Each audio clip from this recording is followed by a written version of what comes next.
কানান নবিয়্যু সাল্লাল্লাহু আলাইহি ওয়াসাল্লাম আবয়াদা কাআন্নামা সিগা মিন ফিদ্দা। রাসূল আকরাম সাল্লাল্লাহু আলাইহি সাল্লাম এতটা সৌন্দর্যময় ছিলেন যেন রূপা দ্বারা নবীজির দেহটাকে গঠন করা হয়েছে।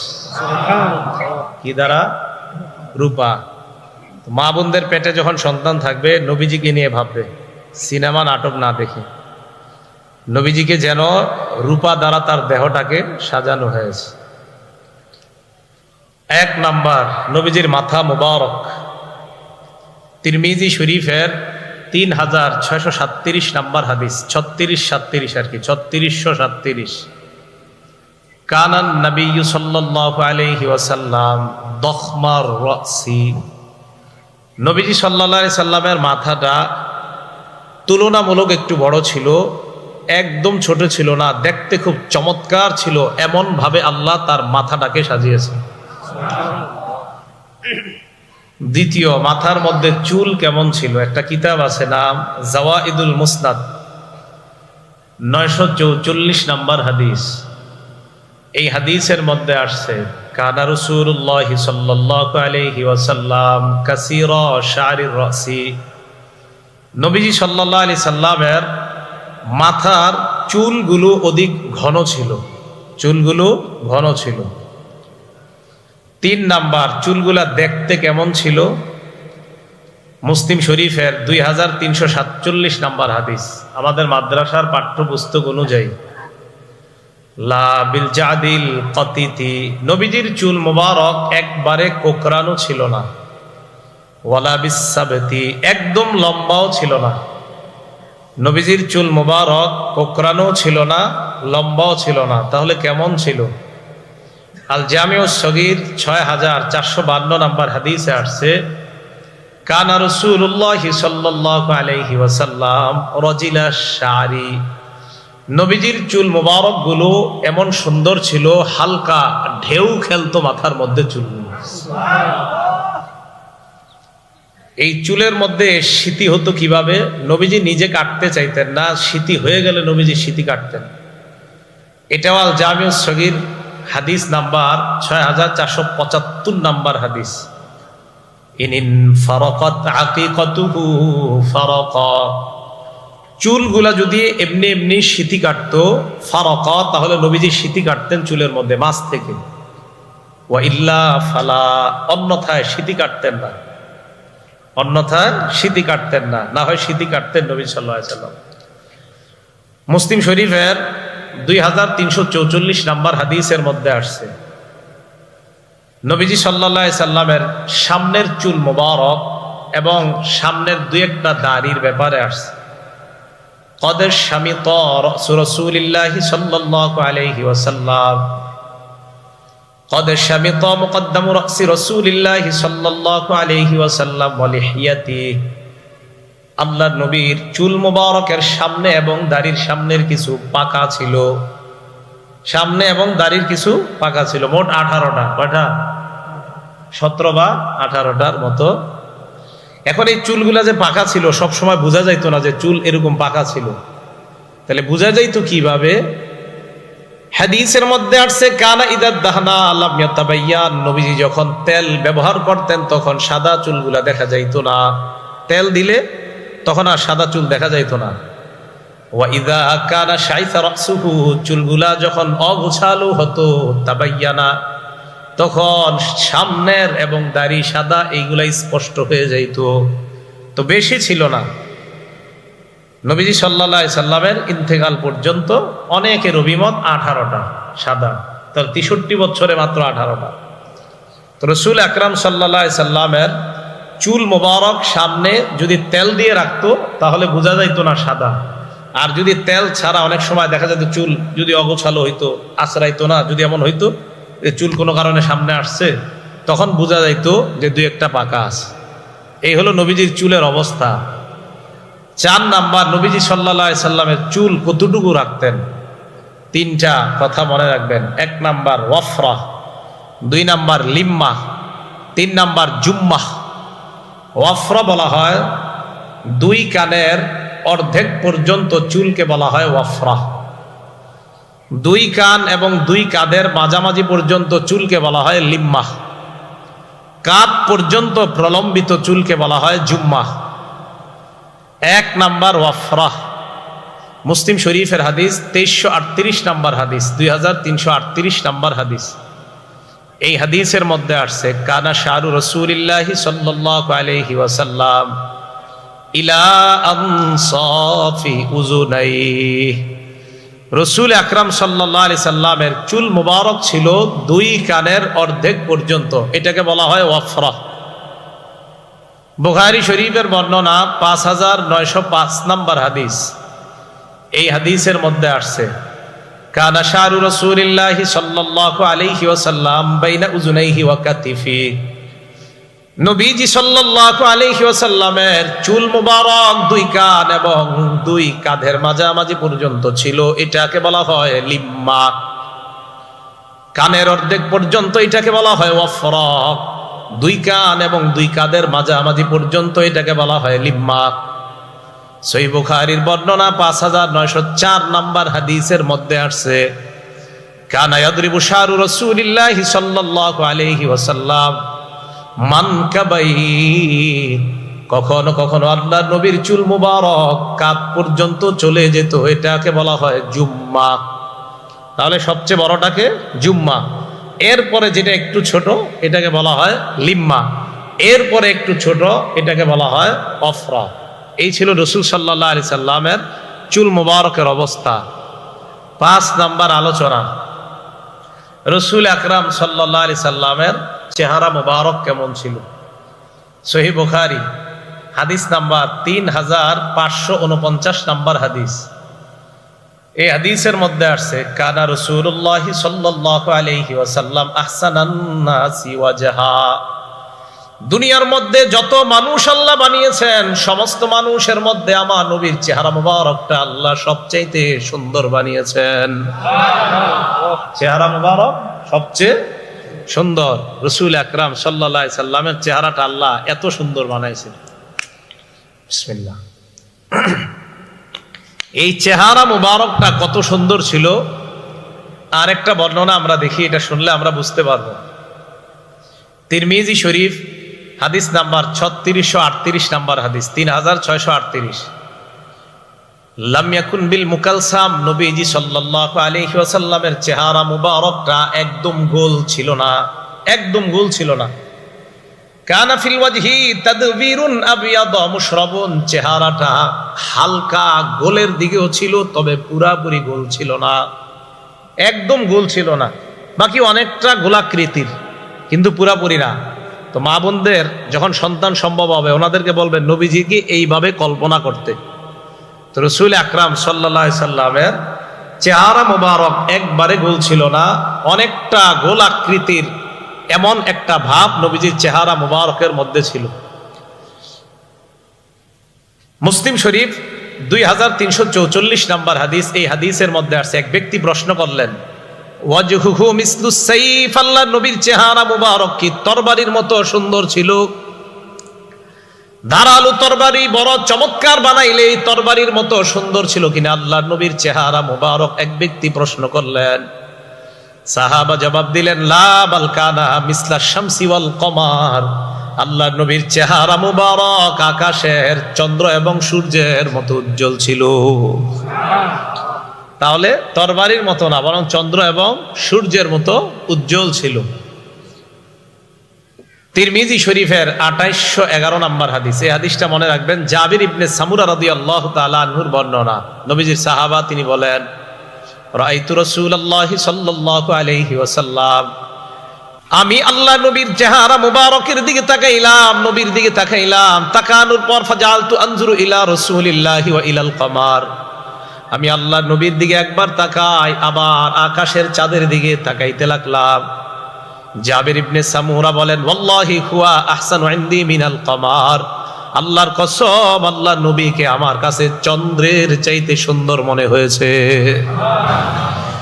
আল জামিউস সগীর হাদিস নাম্বার 6475 নাম্বার হাদিসের বর্ণনা, ইয়াতালাল্লা ওয়াজহুহু তালাআল কমারি লাইলাতাল বাদরি, পূর্ণিমার চাঁদের রাতে চন্দ্রটা যেমন সুন্দর দেখা যায় আল্লাহ নবীর চেহারা মুবারকটা পূর্ণিমার চাঁদের মতো এমন সুন্দর লাগতো। আকাশের পূর্ণিমার চাঁদটা যেমন সুন্দর, রসুল আকরাম সাল্লাল্লাহু আলাইহি সাল্লামের চেহারা মুবারকটা এত সুন্দর করে আল্লাহ বানিয়েছেন। এগুলো 5 নাম্বার কথা, চেহারা নিয়ে আলোচনা।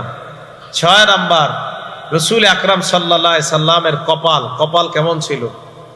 এটাও আল জামিউস সগীর হাদিস নাম্বার 6475 নাম্বার হাদিস। কানা রাসূলুল্লাহি সাল্লাল্লাহু আলাইহি ওয়াসাল্লাম ওয়াসিআল জাবিন। নবীজির কপাল মুবারক প্রশস্ত ছিল। কপাল কি ছিল? প্রশস্ত, অন্যদের চাইতে প্রশস্ত ছিল। দেখলে আল্লাহ রসুলকে নেতৃত্ব দিতে পারেন, দেখলেই নবীজিকে এমনটা মনে হইতো। এইগুলো কপালের কথা 6 নাম্বার। 7 নাম্বার, কপালের নিচে দেখেন ভুরু আছে, আসেনি? এই যে ভুরু 7 নাম্বার। এটা আল জামিউস সগীরের মধ্যে আছে 6475 নাম্বার হাদিসের বর্ণনা। হাদিসের মধ্যে আছে কানা রাসূলুল্লাহি সাল্লাল্লাহু আলাইহি ওয়াসাল্লাম আযাজ্জাল হাওয়াজিব।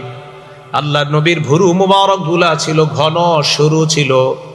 মিন গায়রি করনিন, 2 ভুরুর মাঝখানে ফাঁকা ছিল, একটা আরেকটার সাথে মিলিত ছিল না। এবার তাকান, বাইনাহুমা ইরকুন, 2 ভুরুর মাঝখানে একটা রগ ছিল। ইউদিররুহুল গদব, আল্লাহ নবী যখন রাগ করতেন, রাগ করলে 2 ভুরুর মাঝখানের রগটা ফুলে যাইতো।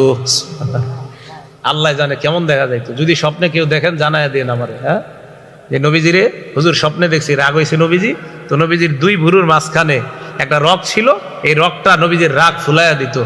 নিশ্চিত আমার নবীরে বড় চমৎকার লাগতো এই সময়, যে নবীজি সাল্লাল্লাহু আলাইহি সাল্লামের এই জায়গার আপনার একটা রগ, এটা ফুলে উঠতো। এগুলো 7 নাম্বার, 2 ভুরু।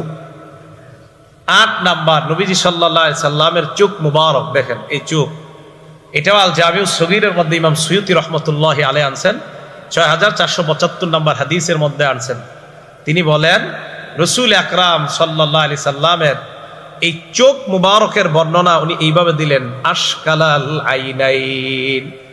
আল্লাহ নবী সাল্লাল্লাহু আলাইহি সাল্লামের চোখের এই পাশগুলা দিয়ে, এইগুলা দিয়ে একটু লালিমা ভাব ছিল, আবার দীর্ঘ ছিল। দেখলেই মনে হতো, চোখটার দিকে তাকাইলেই মায়া লাগতো। চোখের দিকে তাকাইলে কি লাগতো? মায়া লাগতো। একটা কিতাব আছে সহিহুল আদাবিল মুফরাদ, নাসিরউদ্দিন আলবানী রহমতুল্লাহ আলাইহির লেখা। এই কিতাবের 988 নাম্বার হাদিস এখানে আসছে, কানা রাসূলুল্লাহি সাল্লাল্লাহু আলাইহি ওয়াসাল্লাম আযীমাল আইনাইন। আল্লাহর নবীর 2 চোখ মুবারক আল্লাহ এমন ভাবে সাজিয়েছেন, জান্নাতের মধ্যে হুরদের চোখ যেমন ডাগর চক্ষু বিশিষ্ট হুর আল্লাহ বানিয়েছেন, আমার নবীর 2 চোখ আল্লাহ দুনিয়াতে থাকতেই ডাগর চোখ বানিয়ে দিয়েছেন। 2 চোখ মুবারক ছিল, ডাগর চক্ষু বিশিষ্ট, আযীমাল আইনাইন। তিরমিজি শরীফের বর্ণনা, 3638 নাম্বার হাদিসের বর্ণনা, কানা রাসূলুল্লাহি সাল্লাল্লাহু আলাইহি ওয়াসাল্লাম আদআজাল আইনাইন। আল্লাহ রাসূল সাল্লাল্লাহু আলাইহি ওয়াসাল্লামের চোখের মণি ছিল কালো। চোখের মণি কেমন ছিল? কালো। চোখ ছিল ডাগর, চোখের মণি ছিল কালো। পাশ দিয়ে যখন তাকাইতো একটা মায়া লাগতো, অনেকটা লালিমা ভাব ছিল, পুরাপুরি না। আবার চোখের পাশটা ছিল আপনার বড়, চোখ একদম ছোট ছিল না, আবার অনেক বড় ছিল না, বরং এমন ছিল যার চোখের দিকে তাকাইলেই যে কেউ তার চোখের মায়া পড়ে যেত। এত সুন্দর করে আল্লাহ রসুলের চোখ আল্লাহ বানিয়েছেন। এগুলো 8 নাম্বার কথা। 9 নাম্বার দেখেন, চোখের পরে নাক। এই নাক কেমন ছিল? কানা আকনাল আইনাইন। আল্লাহ নবীর নাক মুবারক হালকা উঁচু ছিল। লাহু নূরুন ইয়ালু, নাকের দিকে তাকাইলে মনে হইতো এই জায়গা থেকে নূর চমকায়। এখানে হ্যাঁ, আকনাল আইনাইন লাহু নূরুন ইয়ালু, এখানে তাকাইলে মনে হতো নূর চমকাইতেছে। তো রাসূল আকরাম সাল্লাল্লাহু আলাইহি সাল্লামের এটা হলো নাক মুবারক। 10 নাম্বার, নবীজি সাল্লাল্লাহু আলাইহি সাল্লামের গাল মুবারক কেমন ছিল? সাহলাল খদ্দাইন। আল্লাহ নবীর গাল মুবারক ছিল সমান, বেশি গোস্তওয়ালা ছিল না, আবার একদম গাল 2 পাশে লেগে আছে এমন না, মাঝামাঝি টাইপের, দেখতে অনেক সুন্দর, এমন 2টা গাল আল্লাহ তাকে দান করছেন। 11 নাম্বার, নবীজির দাঁত মুবারক কেমন? মুফাল্লাজাল আসনান। আমাদের বর্তমান জামানার অনেকে বিউটি পার্লারে যায় দাঁতের মাঝখানে ফাঁকা করার জন্য। হাদিসের মধ্যে আসছে তাদের উপর আল্লাহর অভিশাপ, আল্লাহ নবীর অভিশাপ। তবে আমার নবীর আলাদাভাবে দাঁতের সৌন্দর্য বাড়ানোর প্রয়োজন হয় নাই। মুফাল্লাজাল আইনাইন মুফাল্লাজাল আসনান, আল্লাহ পাক রব্বুল আলামিন তার দাঁত মুবারক গুলা হালকা ফাঁকা ফাঁকা করে বানিয়েছেন। দাঁতের মাঝে হালকা হালকা ফাঁকা ছিল। 12 নাম্বার, আল্লাহ নবীর থুতু মুবারক। থুতু মুবারক কেমন ছিল? আগে মুসনাদে আহমদের একটা হাদিস শোনেন, 18,838 নাম্বার হাদিস। এই হাদিসের মধ্যে আসছে উতিয়ান নবী সাল্লাল্লাহু আলাইহি ওয়াসাল্লাম বিদালবিম মিম্মা, নবীজির কাছে এক বালতি পানি আনা হয়। পানি আনার পর ফামাদমাগা মিনহা, আল্লাহ নবী সেখান থেকে পানি নিলেন, দেওয়ার পর কুলি করলেন। কুলি করার পর ওই কুলির পানি বালতির মধ্যে ফালাইলেন, কুলির সাথে থুতু ইত্যাদি আসছে। সাহাবারা বলেন বালতির ভিতর থেকে মেশক আম্বরের ঘ্রাণ বের হওয়া শুরু হয়। তাহলে থুতু মুবারক এত বরকতপূর্ণ ছিল। বুখারী শরীফের একটা হাদিস শুনেন, 4210 নাম্বার হাদিস। বিসমিল্লাহ। এই হাদিসের মধ্যে আসছে খায়বারের যুদ্ধ বিজয় হইতেছে না, মুসলমানরা বিজয় করতে পারতেছে না। এই হাদিসের বর্ণনাকারী সাহাবার নাম সাহাল ইবনে সাদ রাদিয়াল্লাহু তাআলা। তিনি বলেন ক্বালা রাসূলুল্লাহ সাল্লাল্লাহু আলাইহি ওয়াসাল্লাম ইয়াউমা খায়বার, খায়বারের যুদ্ধের দিন আল্লাহ নবী বললেন লা উতিয়ান্না রায়াতা গাদান রাজুলান ইউহিব্বুল্লাহ ওয়া রাসূলুহু ওয়া ইউহিব্বুহুল্লাহু ওয়া রাসূলুহু। আল্লাহ নবী বলেন আগামীকাল পতাকা আমি এমন এক ব্যক্তির হাতে দিব যেই ব্যক্তি আল্লাহকে ভালোবাসে, আল্লাহর রাসূলকে ভালোবাসে। শুধু তাই নয়, ওই ব্যক্তিকে আল্লাহ এবং তার রাসূলও মহব্বত করেন। যেই ব্যক্তি আল্লাহ আল্লাহ রাসূলকে ভালোবাসে এবং যাকে আল্লাহ আল্লাহ রাসূল মহব্বত করে, ইফতাহুল্লাহু আলা ইয়াদাইহি, আল্লাহ নবী বলেন ওই ব্যক্তির হাতে আল্লাহ খায়বারের বিজয় দান করবেন। সাহাবারা রাতের বেলা ঘুমায় না, ফাবাতু ইয়াদুকুনা, সাহাবারা রাতের বেলা এই চিন্তায় কাটাইতে লাগলো, কারে জানি সকালবেলা আল্লাহ নবী তরবারিটা দেয়, পতাকাটা কার হাতে জানি দেয়। এই চিন্তায় রাতের বেলা সাহাবারা ঘুমায় না, পেরেশান। ফালাম্মা আসবাহু গাদাউ আলা রাসূলিল্লাহি সাল্লাল্লাহু আলাইহি ওয়াসাল্লাম, সকাল যখন হয় সবাই আল্লাহ নবীর কাছে আসলেন। নবীজি এইভাবে সবার দিকে তাকায়, তাকানোর পর আল্লাহ নবী বললেন, নবীজি সবার দিকে যখন তাকায় সাহাবারা বললেন কুল্লুহুম ইয়ারজু আইয়ুতাহা রায়া, সবার আশা আল্লাহ নবী মনে হয় আমাকেই পতাকাটা দিবেন। সবারই আশা মনে হয় পতাকাটা আমাকেই দান করবেন। এদিক সেদিক তাকায় বললেন আইনা আলী ইবনু আবি তালেব, আলী ইবনে আবি তালেব আমার সাহাবা, আলী কোথায়? সাহাবারা জবাব দিলেন ইশতাকি আইনাইহি ইয়া রাসূলুল্লাহ, আপনার সাহাবা আলীর চোখের মধ্যে সমস্যা, তাই আজকে আসতে পারে নাই। ফারসালু ইলাইহি, আল্লাহ নবী হযরত আলীকে ডাকলেন। ডাকার পর বললেন আলী সবাইকে ডাকলাম পতাকা দেওয়ার জন্য, তুমি কেন আসো নাই? বলে আমার চোখের মধ্যে সমস্যা। ফাবাসাকা ফি আইনাই, হযরত আলীর চোখে আল্লাহ নবী থুতু মুবারক লাগায় দেয়। থুতু দেওয়ার পর হযরত আলী ফাবারা কাআল্লাম ইয়াকুন বিহি ওয়াজাউন, এমন ভাবে সুস্থ হয়ে যায় মনে হয় হযরত আলীর চোখে জিন্দেগিতে কোনো অসুস্থতা হয় নাই। এই ছিল নবী সাল্লাল্লাহু আলাইহি সাল্লামের থুতু মুবারকের অবস্থা। নবীজি সাল্লাল্লাহু আলাইহি সাল্লামের থুতু মুবারক এত দামি ছিল।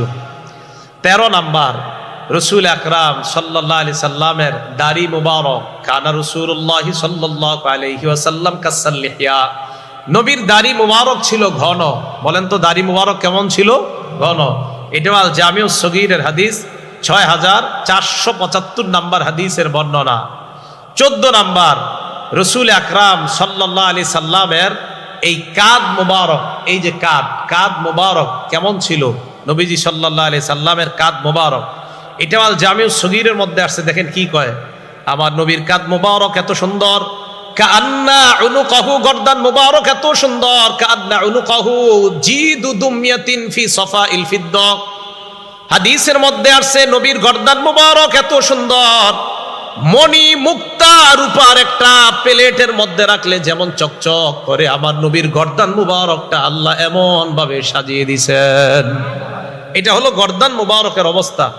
15 নাম্বার, আল্লাহ নবীর সাহাবা বলেন, মুসলিম শরীফের 2344 নাম্বার হাদিসের বর্ণনা, রাআইতুল খাতামা ইনদা কাতিফিহি, নবীজির কাঁধ মুবারকের এই জায়গায় পিঠের উপরের অংশে দেখলাম মিসলাবাইদাতিল হামামা, কবুতরের ডিমের মতো একটা ছোট্ট কি জানি দেখা যায়। জিজ্ঞাসা করলাম এটা কি? নবী জবাব দিলেন এটাই হলো নবুয়তের মোহর, এটাই হলো মোহরে নবুয়ত। কাঁধ মুবারকের নিচে পিঠের উপরে আল্লাহ পাক কবুতরের ডিমের মতো আল্লাহ নবীর মোহরে নবুয়ত লাগায় দেয়। এই জায়গায় নবুয়তের মোহরটা আল্লাহ লাগিয়ে দিয়েছেন। 16 নাম্বার, নবীজির বুক মুবারক, হাদিসে আসছে কানা রাসূলুল্লাহ সাল্লাল্লাহু আলাইহি ওয়াসাল্লাম আরিয়া সাদিয়াইন, এই বুকের দুই পাশে পশম ছিল না, আর বুক ছিল খুব সরু। হাদিসের বর্ণনা কানা রাসূলুল্লাহ সাল্লাল্লাহু আলাইহি ওয়াসাল্লাম আরিদাস সাদরি, নবীজির বুক ছিল সরু, নবীজির বুক ছিল আপনার প্রশস্ত, আর বুকের দুই পাশে বেশি পশম ছিল না।